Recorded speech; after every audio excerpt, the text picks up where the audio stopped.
The screams echoed through the small Lagos restaurant as people rushed out, clutching their stomachs. Plates shattered, chairs toppled, and chaos erupted in seconds. At the center of it all, I knelt beside my husband, Tunde, who was vomiting violently on the floor, his eyes wide with terror. "Tunde, stay with me," I cried, shaking him as his body convulsed. His lips turned blue, and foam dripped from his mouth. The manager ran over, panicking. "What happened? What did he eat?" "I don't know," I shouted, tears streaming down my face. "Call an ambulance." Within minutes, paramedics arrived and carried him out on a stretcher. The restaurant's once cheerful music had stopped. All that remained was the sound of whispers and frightened gasps. As we sped to the hospital, I clutched Tunde's hand, my heart pounding. "Please don't die on me. Please." At the emergency room, doctors rushed him inside while I was left outside, trembling and crying. Saad, my best friend, arrived moments later, hugging me tightly. "Amara, what happened?" I shook my head. "We were just having dinner." And then he collapsed. "They think it's food poisoning." Hours later, the doctor emerged, his face grave. "Mrs. Adewale, your husband is stable, but we found traces of a rare poison in his system. This wasn't an accident." My jaw dropped. "Poison? Are you saying someone tried to kill my husband?" "Yes," he said. "And whoever did this used something sophisticated, hard to trace." My legs went weak. "But who would do this to him?" The doctor hesitated. "We'll call the authorities. For now, keep a close eye on who you trust." The police arrived, questioning me about the restaurant. "Did anyone approach your table? Did your husband have enemies?" I shook my head, confused. "Tunde is a businessman. He has rivals. Yes, but nothing like this. And we were just eating dinner."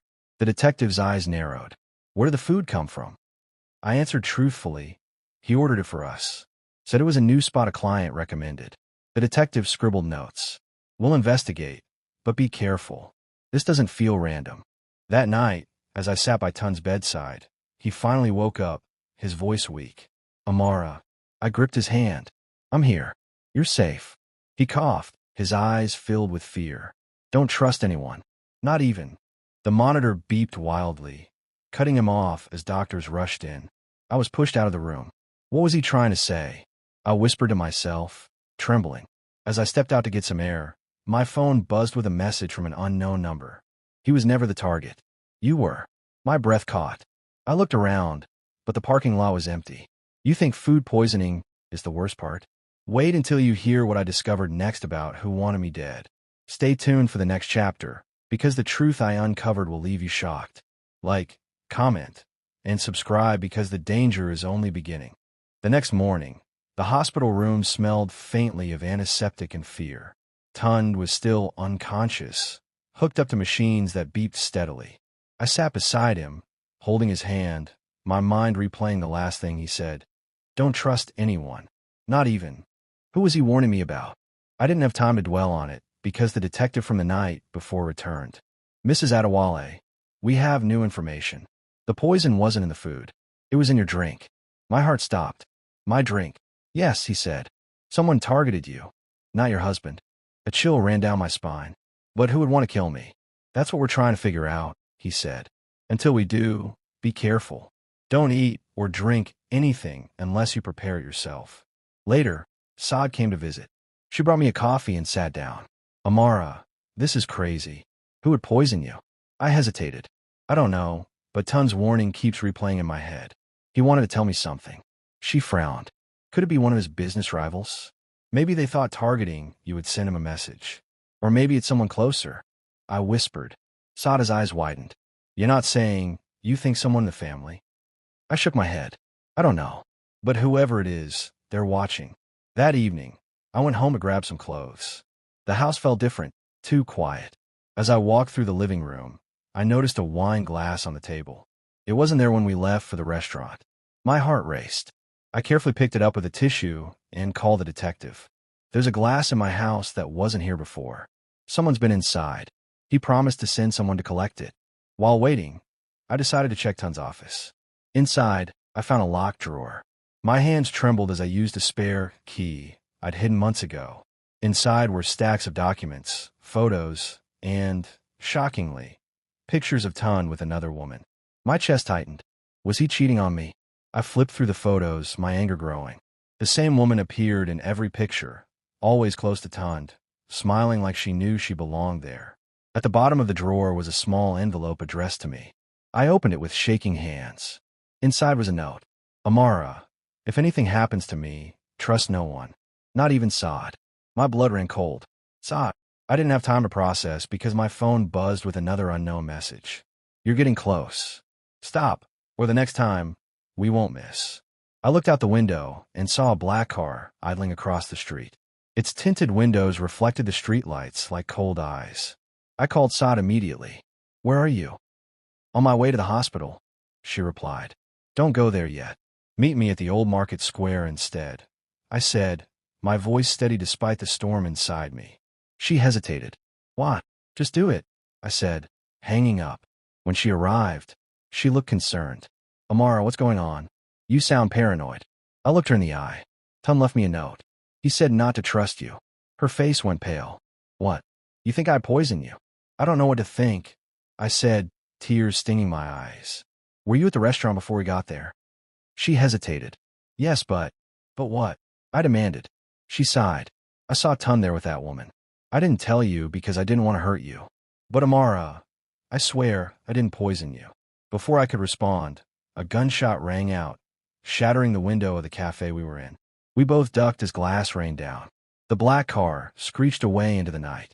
My hands trembled as I crawled toward Saad. They're not after me anymore, I whispered. They're after both of us. You think Tunde's secret was the affair? Wait until you find out who that woman really is and why she's tied to the poisoning. Stay tuned for the next chapter, because the betrayal that comes next will shake everything. Like, comment, and subscribe because this is only the beginning of the real danger. The cafe floor was littered with shattered glass and spilled coffee. My heart raced as I crouched beside Saad, her arms covering her head. People screamed and scattered, some calling the police, others fleeing entirely.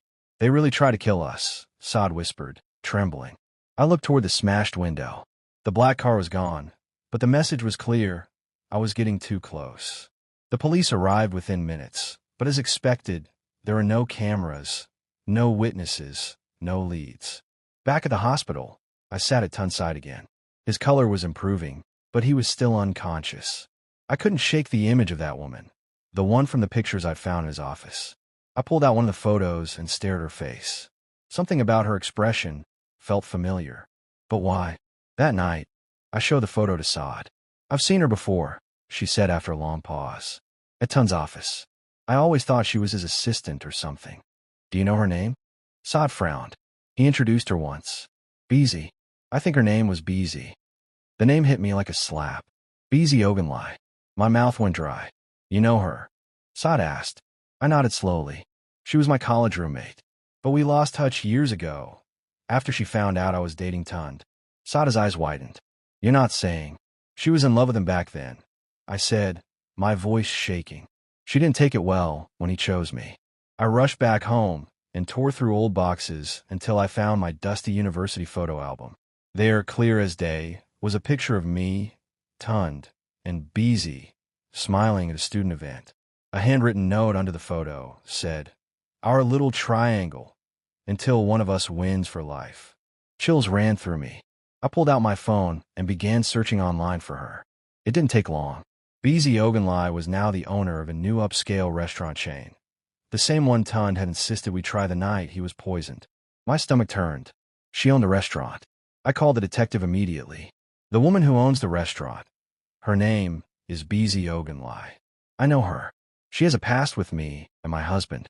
He was silent for a moment. This could be what we've been looking for. I'll dig into her. But if she's smart, she'll cover her tracks. Do not approach her yourself. Too late. I drove to the flagship restaurant. The place was sleek, elegant, and packed with customers. I waited near the bar, trying to stay out of sight. Then she walked in. Bisi. She hadn't changed much, still tall, caramel-skinned, with sharp cheekbones and cold, intelligent eyes. She wore a fitted red dress and carried herself like royalty. I stepped out of the shadows. Long time, Bisi. Her eyes flicked toward me, unreadable. Amara. I heard about Tunde. I'm so sorry. I forced a smile. You don't look sorry. She blinked. What are you doing here? You poisoned us, I said quietly. She raised an eyebrow. That's a bold accusation. You targeted me. Not him. But he drank from my cup. Her lips curled into a slight smile. Maybe you should be more careful about what you eat and who you trust. I leaned closer. Why now, Bisi? After all these years. Her smile faded. You took him from me. You took everything. I built myself back up. And I waited. All I needed was one dinner reservation. I stepped back shocked. You tried to kill me, over a man. She narrowed her eyes. Not just a man. The life I was supposed to have. You paraded around as his wife while I built empires from the gutter. Now, I take back what's mine. I reached for my phone, but she waved her finger. You call the police, and I'll deny it. There's no trace. No camera. Nothing in writing. You'll look like a bitter wife blaming her husband's ex. You confessed. To your face. Not to the world. As I turned to leave, she added, Tell Tunde I said hello, if he ever wakes up. I stormed out, my blood boiling. But when I got to the parking lot, my car had been keyed. Across the door was one word. Warned. The next morning, I woke up to my phone vibrating nonstop. Dozens of missed calls from Saad and several texts. All in caps. Amara, something's wrong. Pick up. My heart slammed against my chest. I called her immediately. Amara, she screamed through the phone. My apartment was broken into. They trashed everything. I barely got out. Where are you? I demanded. I'm hiding at a friend's place, but Amara, her voice cracked. They left a note. It said, Stay out of this, or you're next. My stomach twisted. Bisi had made her move. This wasn't just about me anymore. She was going after everyone close to me. At the hospital, Tun's condition had improved slightly. He was awake but weak, his voice hoarse. Amara, you have to stop digging. You don't know who you're up against. I held his hand. I know it's Bisi. She owns the restaurant. She admitted it to me. His eyes filled with fear. Bisi isn't working alone. She's connected to something bigger. Dangerous people. Who? I asked urgently. He coughed, wincing in pain. A group, they call themselves the Table. She's just their weapon. They won't stop until you're gone. Before he could say more, the machines beeped rapidly, and doctors rushed in. I was pushed aside as they stabilized him. My hand shook. The Table? Hours later, as I drove back home, a motorcycle zoomed past me, tossing a package onto my windshield. My heart stopped. I swerved, hitting the brakes, and the package slid to the ground. It was a small box wrapped in black ribbon. Inside was a bloodstained scarf. Sada's scarf. Along with it, a note. You've been warned twice. There won't be a third. My vision blurred with tears. They had Saad. That night, I received another message from Bisi. Meet me at the abandoned Riverside warehouse at midnight. Come alone. Bring the documents from Tun's office. Or your friend dies. I called the detective, but his line was busy. I called again, still nothing. It was clear Bisi and the Table had silenced anyone who could help me. I had no choice. I packed the documents, hid a small pistol in my jacket, and drove into the night. The warehouse was dark and eerie, the only light coming from a moon reflecting on the river. I stepped inside cautiously, my heart pounding. Bisi's voice echoed from the shadows. Right on time. She stepped into the dim light, wearing a long black coat, her face as cold as ever. Behind her, Saad was tied to a chair, gagged, her eyes filled with terror. Let her go, I said, my voice trembling but firm. Bisi smirked. Hand over the documents first. I held them up. Release her, and you'll get them. She laughed softly. You're not in a position to bargain, Amara. Suddenly, two men stepped out from the shadows, armed with rifles. I was surrounded. My hands shook as I slowly placed the documents on the floor. Bisi walked forward, picking them up. She flipped through the pages, nodding in satisfaction. These contain everything Tunde has been hiding. Deals, names, money laundering. This will make me untouchable. You're insane, I spat. No, Amara. I'm brilliant. While you were crying over your sick husband, I built an empire in the shadows. And now, I'll erase you and take everything you have left. Before she could order her men to finish me, the sound of a gunshot ripped through the air. One of her men fell instantly. The other spun around, firing blindly. From the rafters above, a figure dropped down, Jadena. He fired with precision, taking down the second guard. Bisi snarled. You. Jadena smirked. You didn't think I'd let you win that easily, did you? Amid the chaos, I ran to Saad, cutting her ropes. Run, I shouted. Bisi aimed her gun at me, but I dove behind a crate, pulling out my own pistol. Bullets flew, sparks igniting in the dark warehouse. When I stood, Bisi was gone. Only her coat lay on the floor, along with the documents. She had escaped, again. Jadena approached me, panting. This isn't over. She's going to come back harder. I picked up the documents, my hands trembling. Then we finish this before she does. As we drove away, my phone buzzed with a new message from an unknown number. You think you survived? This was only the beginning. Attached was a photo of Tunde's hospital room, with someone standing over him in the shadows. You thought the warehouse battle was intense? Wait until you see what Bisi does next when she goes after Tunde directly. Stay tuned for the next chapter, because the revenge is about to turn deadly. Like, comment, and subscribe because the real war is just starting. The photo of someone standing over Tunde's hospital bed burned into my brain. I gripped my phone so tightly it almost cracked. My chest heaved as rage and fear flooded me at once. They're going to kill him, I said, my voice shaking. Jadena glanced at the photo and muttered. That's her. Bisi's making her move. Saad sat in the back seat, still shaken from her kidnapping. Amara, we need to call the police now. I shook my head. No, the police are useless. The table owns half of them. If we call, they'll tip her off, and Tunde will be dead before sunrise. Jadena slammed his fist against the steering wheel. Then we hit first. We arrived at the hospital minutes later. The corridors were eerily silent, nurses whispering nervously. When I reached Tunde's room, my blood ran cold. His bed was empty. What? I gasped. Where is he? A terrified nurse stepped forward. Two men in black suits came with forged transfer orders. They said they were moving him to another facility. Where did they take him? I demanded. She shook her head. They didn't say. Jadena cursed under his breath. She's already ahead of us. Just then my phone buzzed. Another message from Bisi. Looking for your husband? Bring yourself to the Royal Marina Hotel rooftop at 2 a.m. Come alone. No tricks. Or he dies. I stared at the message, my pulse pounding. She wants me to go alone. Jadena grabbed my arm. You can't walk into that trap. I have no choice, I said firmly. If I don't go, Tunde is dead. If I do go, at least I can try to save him. He clenched his jaw. Then I'll be there. You won't see me, but I'll cover you. At 2 a.m., I walked into the Royal Marina Hotel, my heart hammering. The rooftop was windy and dimly lit, the city lights twinkling below like indifferent stars. Bisi was waiting, her silhouette fierce against the skyline. Tunde was there too, tied to a chair, bruised and barely conscious. Ah, the loving wife, Bisi purred, stepping closer. You came. Let him go, I said, trying to keep my voice steady. She smiled coldly. You always were predictable, Amara.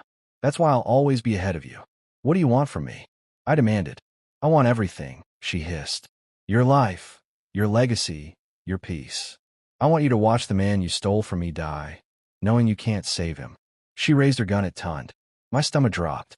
Stop, I cried. Take me instead. I'm the one you hate, not him. Her eyes narrowed. Oh, I'll take you too. But first, before she could fire, a shot rang out from the shadows. Her gun flew from her hand. Jadena emerged from behind an air conditioning unit, rifle aimed at her. Bisi snarled. You brought backup. You didn't think I'd let her walk into this alone, did you? Jadena replied coldly. Chaos erupted. Bisi dove behind a vent, her men emerging from the stairwell, guns blazing. I ran to Tunde, cutting his ropes as bullets flew overhead. Amara, he whispered weakly. Run. No, I said, tears streaming down my face. We leave together. The gunfight raged on, the rooftop lit with flashes of muzzle fire. Jadena took down two of her men, but Bisi was fast. She grabbed another weapon and fired, hitting him in the shoulder. He fell back, groaning in pain. Bisi aimed at me next. You should have stayed out of my way. I grabbed Jadena's fallen pistol, my hands trembling. You're not going to win, Bisi. She smirked. You don't have the guts to shoot me. With every ounce of strength, I fired. The bullet grazed her arm, and she screamed, dropping the gun. Before I could fire again, She pressed something on her watch. The rooftop lights flickered, and an explosion rocked the far side of the building. Flames erupted as debris rained down. "This isn't over," she shouted, leaping onto a rope ladder attached to a helicopter that had suddenly appeared overhead. She disappeared into the night sky as the rooftop burned. Jadena staggered to his feet, clutching his shoulder. "We need to move. Now." I pulled Tunde up, supporting his weight as we raced down the stairwell. Behind us, the rooftop collapsed in flames. We escaped the hotel just as fire trucks roared onto the scene. My heart pounded as I looked up at the burning building. Bisi was gone, but her laughter still echoed in my ears. Later, as we rested in a safe house, Jadena patched up his wound. "She's not done. That explosion? That was a message. She's declaring war." I looked at Tunde, who was barely conscious. My fists clenched. "Then we end this war before she destroys everything." At dawn, a final message came through on my phone. "Next time I won't miss. Watch your back, because I'm coming for the kill." Attached was a chilling photo of me, taken from outside the very safe house we were hiding in. The message on my phone made my blood run cold. Bisi had found us, even here, in a place only a handful of people knew about. I stared at the blurry photo of me, standing at the safe house window, taken just hours ago. "She's watching us," I whispered. Jadena, his shoulder bandaged, grabbed his rifle. "Then she's close. We move now, before she hits again." Tunde stirred weakly on the couch. "Amara, you have to leave me. Save yourself." I shook my head fiercely. "I'm not leaving you. Not now, not ever." Jadena cursed under his breath. "We need to relocate before dawn. She's going to hit hard, and she won't be alone." As we packed quickly, a loud crash echoed outside. The security lights flickered. I froze. "They're here," Jadena said, loading his gun. I grabbed Tunde and helped him toward the back door, but the glass window shattered as smoke grenades rolled inside, filling the room with choking fumes. Dark silhouettes stormed in, Bisi's men, masked and armed. "Get down," Jadena yelled, firing at them. I dragged Tunde behind the kitchen counter, coughing and shaking. Bullets ripped through the walls, sparks flying. I reached for a pistol from the counter, my hand trembling as I fired at the nearest attacker. He fell, but more kept coming. Through the chaos, Bisi's voice cut through like a knife. "You can't hide from me forever, Amara. Tonight you die." She emerged from the smoke, dressed in combat gear, her face cold and unforgiving. She aimed directly at me, her lips curling into a cruel smile. I stood, clutching my gun, heart pounding. "It ends here, Bisi." "No," she hissed. "It ends with you." Before she could pull the trigger, Jadena tackled her, sending both of them crashing to the floor. They fought brutally, exchanging blows as I pulled Tunde to safety. Bisi reached for a knife, slashing Jadena's arm. He groaned but held on, head-butting her to the ground. She kicked him off, rolling to her feet like a predator. I aimed at her, my fingers shaking on the trigger. She laughed. "Do it. Kill me. But even if you do, the table will never stop hunting you." "I'm not afraid of them," I said, my voice steady now. Before I could shoot, one of her men grabbed me from behind, pinning my arms. My gun fell to the floor. Bisi smirked, walking toward me slowly, knife in hand. "You should have stayed a weak little wife. You should have stayed out of my way." She raised the knife, but Jadena kicked it from her hand and tackled the man holding me. I dove for my gun and fired. The bullet hit Bisi's leg, and she screamed, collapsing. Sirens wailed in the distance. The police were finally coming, alerted by the chaos. Bisi glared up at me, blood dripping down her leg. "You think this ends me? The table will make sure you suffer more than I ever could." I pointed my gun at her head. "You won't get another chance to hurt my family." But before I could fire, she pressed a small remote in her hand. The house alarm beeped, explosives planted inside. "You'll all die with me," she spat, laughing. Jadena grabbed me and Tunde, dragging us out as the countdown ticked. We barely made it to the street when the safe house erupted in flames, the shockwave knocking us to the ground. When the smoke cleared, there was no sign of Bisi's body, only ashes and debris. "She's not dead," Jadena muttered, coughing. "She escaped again," I said, tears mixing with soot on my face. "And now she's more dangerous than ever." We drove through the night to another hideout. Saad was waiting there, her face pale when she saw the burns on my arm and the cuts on Jadena's face. "They won't stop, Amara," she said, trembling. "I know," I reply, my voice hard.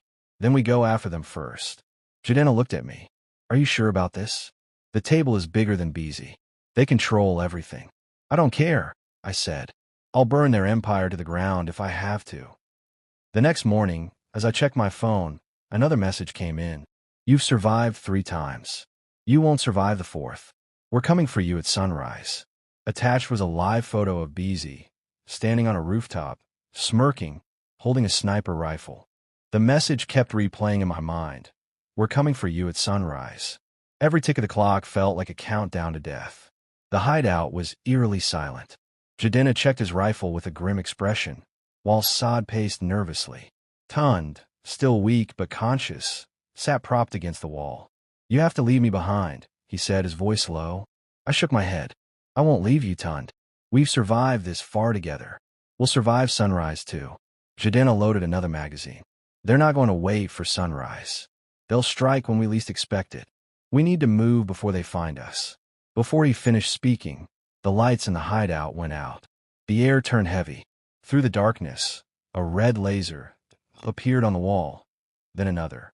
"They're here," Jadena shouted, pulling me to the floor as bullets ripped through the windows. The room exploded into chaos. Saad screamed, ducking behind furniture, while Jadena returned fire. I crawled toward Tunde, shielding him as the walls splintered with gunfire. From outside, a voice rang out through a megaphone. It was Bisi. "Amara, the sun is rising, and so is your death. Bring yourself out, or everyone inside dies." I clutched my gun, rage boiling inside me. "She's not getting any of us." Jadena dragged a metal crate to the door and whispered, "There's a back exit through the basement. Get Tunde and Saad out. I'll hold them off." "No," I hissed. "We all leave together." "Amara, listen to me." Before he could finish, an explosion ripped the front wall apart, sending us flying. Dust and smoke filled the room as masked men poured in. I grabbed Tunde, pulling him toward the basement door. Saad followed, screaming as bullets zipped past us. Jadena fought like a madman, taking down 2 men before another shot hit his leg. "Go!" he shouted, limping toward us. We stumbled into the basement, but the exit was blocked by a truck. We were trapped. Bisi's voice echoed again, closer this time. "You can't run anymore, Amara. This is where it ends." I held Tunde close, my hand shaking, but my mind sharp. There was no more running. This had to end here. I whispered to Saad, "Take Tunde and stay behind the crates. No matter what happens, don't move." She nodded, tears streaming down her face. I stepped out slowly, gun in hand. Bisi appeared from the shadows, her sniper rifle slung over her shoulder, a pistol in her hand. She looked almost otherworldly in the early light, her eyes burning with hatred.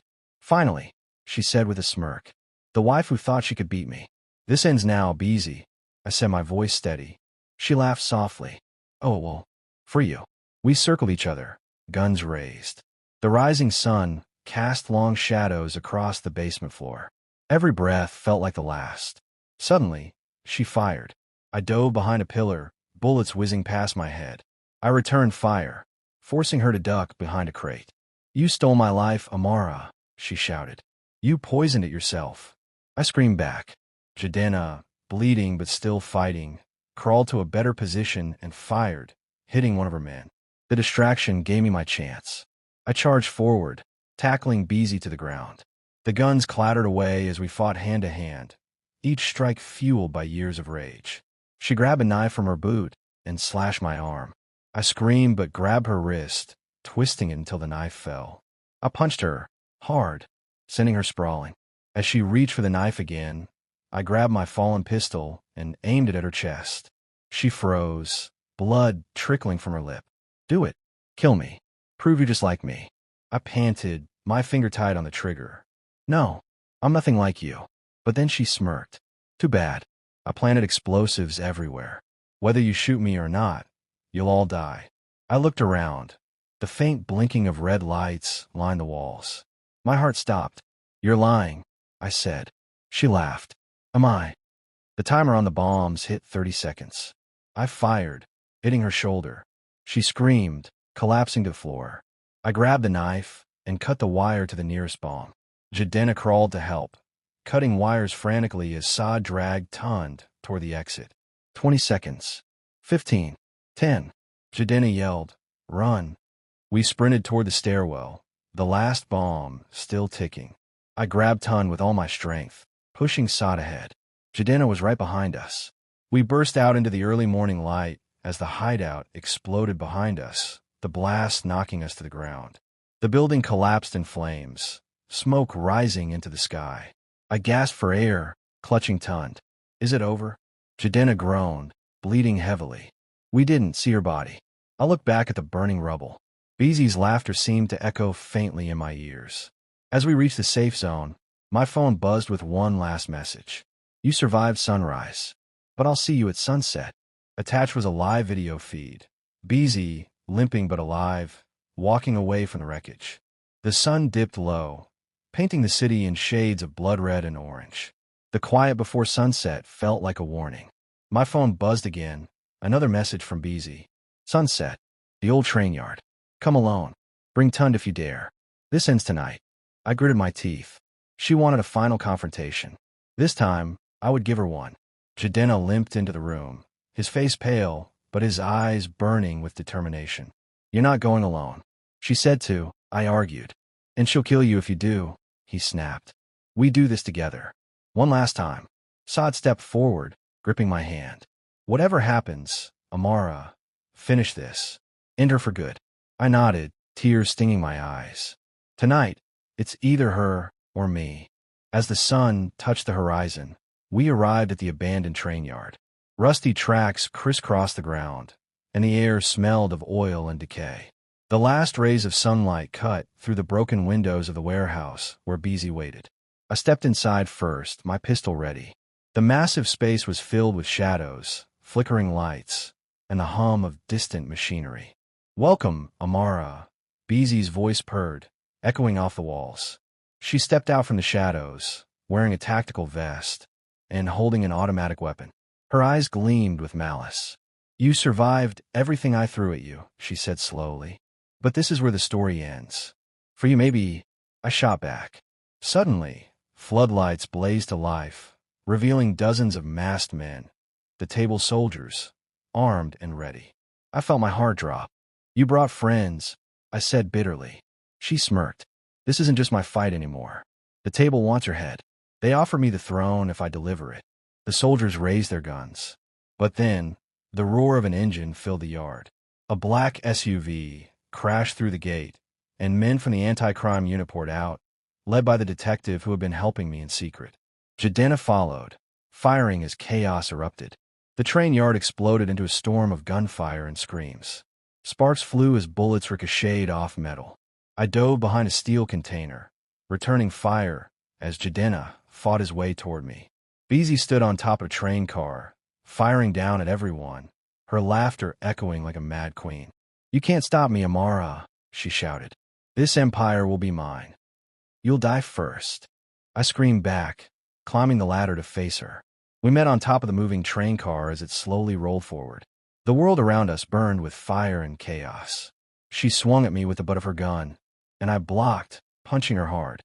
She staggered but came back, kicking me to the edge. I grabbed the railing, holding on for dear life. "You're weak," she hissed, raising her weapon. I pulled myself up, adrenaline surging. "No, I'm stronger than you'll ever be." I lunged at her, tackling her to the roof. The gun skidded away. We fought viciously, trading blows, both bleeding and breathless. Finally, I grabbed a steel rod lying on the roof and swung it with all my strength, hitting her square in the face. She fell to her knees, blood gushing from her nose. "You won't kill me," she spat, smiling through the pain. I aimed my pistol at her head. "Watch me." For a moment, the world stood still. My finger tightened on the trigger, but then I saw the bomb strapped to her vest. Bisi grinned. "If I go, you go with me." I froze. With seconds left, I ripped the vest off her chest, tossing it off the train. The explosion lit up the sky, shaking the yard. Both of us were thrown from the roof, crashing onto the gravel below. Pain shot through my body, but I crawled to my gun. Bisi was barely conscious, trying to reach for a knife. I pointed the gun at her one last time. This ends now. Her eyes widened in fear for the first time. No. The shot echoed across the train yard. Bisi's body went limp. The soldiers of the table scattered, leaderless. The anti-crime unit arrested those who remained. Jidenna limped toward me, bloodied but alive. You did it, he said softly. I stood over Bisi's body, tears streaming down my face. It's finally over. Hours later, as dawn broke, I stood with Saad and Tunde outside the burning ruins of the train yard. The nightmare was over, but the scars would never fade. I thought it was done, until my phone buzzed one last time. The message read, Bisi is gone, but the table is eternal. We're coming for you. Attached was a video feed. Someone, face hidden, sitting at a large table surrounded by shadowy figures. Who's that? Saad whispered. I stared at the screen, my voice trembling. The real enemy. You thought Bisi's death ended it. The final twist reveals the table is far more dangerous than we imagined. The sun was gone, replaced by a heavy night sky, cloaked in smoke from the burning train yard. The explosions had stopped, but the air reeked of gunpowder and blood. I stood over Bisi's body, her face bruised, her breath shallow but steady. You should have stayed dead, I said, my voice shaking with anger and exhaustion. Bisi coughed, blood on her lips. You think killing me will end this? The table will keep coming. You're just a pawn in their game. Jidenna limped closer, rifle still in hand, his eyes cold. Not tonight. Tonight, you're done. Before I could respond, headlights cut through the smoke. Black SUVs surrounded the yard. Men in suits, the table's elite enforcers, stepped out, their guns raised. A tall man in a dark trench coat walked forward, his face hidden in shadows. Enough, the man said, his voice deep and commanding. Bisi, you failed. Your time is over. Bisi's eyes widened in fear. No, please, I can still. A single gunshot echoed. The man shot her in the head without hesitation. She collapsed, lifeless at my feet. I froze, my heart pounding. Who are you? The man turned his cold gaze on me. We are the table. You've destroyed our operations, killed our soldiers, and disrupted our plans. But we don't forgive. We don't forget. I raised my gun, but he didn't flinch. Go ahead. Shoot me. You'll only make things worse. Jidenna growled, aiming his rifle. Get out. The man smirked. We'll let you live for now. But this isn't over, Amara. When you least expect it, we'll come for you. With that, the table's men withdrew, disappearing into the night like ghosts. We were left standing in the ruins, the smell of death heavy in the air. Saad ran to me, tears in her eyes. Amara, are you okay? I hug her tightly. No, but I'm alive. That's all that matters now. Jidenna collapsed to one knee, clutching his leg. We need to get out of here before they change their mind. We carried Tunde and stumbled away from the yard as the first light of dawn broke. I looked back one last time at Bisi's body and the burning train cars. It was over with her, but the table was still out there, watching, waiting. The next morning, we hid in a safe apartment provided by the anti-crime unit. Tunde rested in bed, still weak but alive. Jidenna patched his wounds silently, while Saad sat by the window, staring at the streets below. This isn't peace, she said softly. It's just the eye of the storm. She was right. The table would not let this go. As if on cue, my phone buzzed with a video message. It was the same man in the trench coat. His face was still hidden. You survived Bisi, but you won't survive us. Sunset will be your last. The video ended with coordinates for an unknown location. My fist clenched. They want a final fight. Jidenna looked at me, his expression grim. Then we give him one. You think Bisi's death ended the nightmare? Wait until you see how the table unleashes their full power. Stay tuned for the final chapter. Where the ultimate showdown decides who lives and who dies. Like, comment, and subscribe because the ending will leave you speechless. The coordinates led us to a remote industrial complex at the edge of the city. Sunset bathed the sky in deep crimson, as if the heavens themselves anticipated bloodshed. Jidenna loaded his last clip, his face set with determination. Saad held my hand, her eyes wide with fear. Amara, you don't have to do this. I looked at her with a sad smile. I have to. If I don't finish this, they'll never stop. Tunde, still weak, grabbed my wrist. "Come back to me," he whispered. I kissed his forehead. "I will." As the sun dipped lower, we approached the complex. The door slid open, revealing the same trench coat man seated at a long table surrounded by masked figures. "Welcome," he said calmly. "You came to die." "No," I replied, my voice steady. "I came to end this." He stood, removing his hood. His face was scarred, his eyes cold and calculating. "You killed Bisi. You destroyed our operations. Now you'll watch everyone you love burn." He snapped his fingers. Screens lit up around the room, showing live feeds of Saad tied to a chair, explosives strapped to her, and Tunde surrounded by armed men in another location. My heart raced. "You monster." He smirked. "You have a choice. Save them, or kill me. You can't do both." Before I could react, Jadena burst in, guns blazing. Chaos erupted. Bullets tore through the room as masked men attacked from every corner. I ducked behind a steel pillar, returning fire. The leader slipped away through a back door. I chased him, heart pounding, weaving through the maze of steel corridors. We met in the center of a control room. He aimed his gun at me, but I was faster, shooting his weapon out of his hand. "You think killing me will save them?" he sneered. I aimed at his chest. "No, but it will stop you." He laughed. "Then do it." I fired. The bullet hit straight through his heart. He collapsed, choking on his own blood. Suddenly, alarms blared. The explosives were armed. I ran to the control panel, frantically cutting wires. My hands shook as the timer ticked down 10-9. With a final snip, the countdown froze at 1. I collapsed to the floor, trembling. It was over. Outside, the police stormed the complex, arresting the remaining members. Saad was freed, sobbing as she hugged me. Jadena limped out, covered in blood but alive. We drove back to the city as the sun rose, painting the sky gold. Tunde held my hand, whispering, "You did it." I looked at the horizon, tears in my eyes. We did it. It's finally over. But just as I closed my eyes, my phone buzzed with one last message. "The table never dies. We will rise again." The screen went black. The war with the table may be over for now, but evil never sleeps. Thank you for following this dramatic journey of betrayal, survival, and revenge. If this story had you on edge, like, comment, and subscribe because more epic sagas are coming your way.